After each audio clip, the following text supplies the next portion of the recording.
Friends, N K Prajapati classes में आपका स्वागत है। टॉपिक पढ़ेंगे क्रियात्मक अनुसंधान के बारे में। क्रियात्मक अनुसंधान की बात करें तो विद्यालय में उत्पन्न होने वाली दिन प्रतिदिन की शैक्षणिक समस्याओं का समाधान करने की जो प्रक्रिया होती है वो क्या कहलाती है? क्रियात्मक अनुसंधान।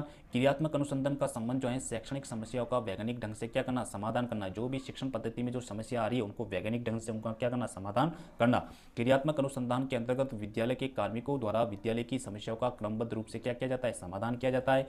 क्रियात्मक अनुसंधान का क्षेत्र अत्यंत व्यापक है और वर्तमान में सभी क्षेत्रों में इसका प्रयोग भी किया जा रहा है। क्रियात्मक अनुसंधान में शिक्षकों को उनकी कमियों का ज्ञान करवाकर उन्हें दूर करने का प्रयास किया जाता है। क्रियात्मक अनुसंधान जो होता है शिक्षकों के लिए होता है। क्रियात्मक अनुसंधान किसके लिए होता है? शिक्षकों के लिए होता है, जिसके माध्यम से शिक्षकों की व्यावसायिक कुशलता में वृद्धि करते हुए उनमें समस्या समाधान हेतु एक वैज्ञानिक दृष्टिकोण का निर्माण किया जाता है। क्रियात्मक अनुसंधान में बालकों को शामिल न कर बालक बालिकाओं की शैक्षणिक समस्याओं को शामिल किया जाता है। ये एक ऐसा समाधान है जिसमें बालक बालिकाओं की समस्याओं को शामिल किया जाता है। ठीक है।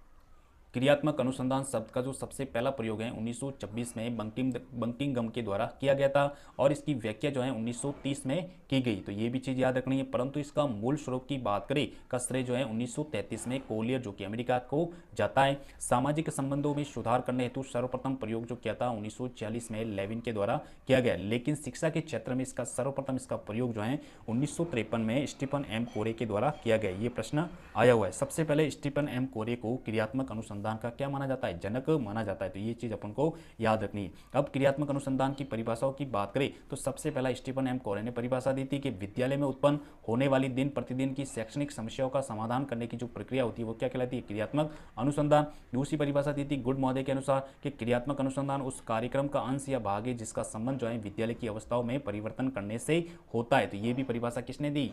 ये गुड।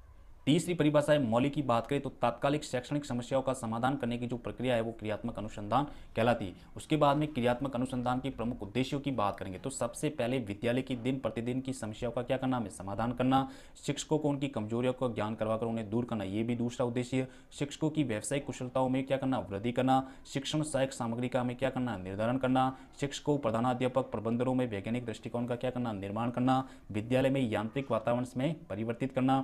शिक्षकों में उत्तरदायित्व की भावना का में क्या करना, विकास करना। विद्यालय में लोकतांत्रिक मूल्यों का क्या करना, निर्माण करना। विद्यालय में संस्थागत नियोजन को मजबूत करना। तो ये भी क्या है, क्रियात्मक अनुसंधान के प्रमुख उद्देश्य माने गए।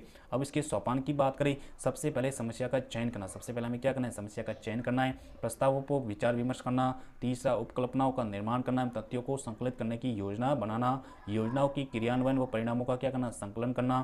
तथ्यों पर आधारित परिणाम ज्ञात भी करना। तो ये सब इसके क्या है, सोपान माने। परिणाम आधारित निष्कर्ष निकालना और पूर्व परिणाम से तुलना करना।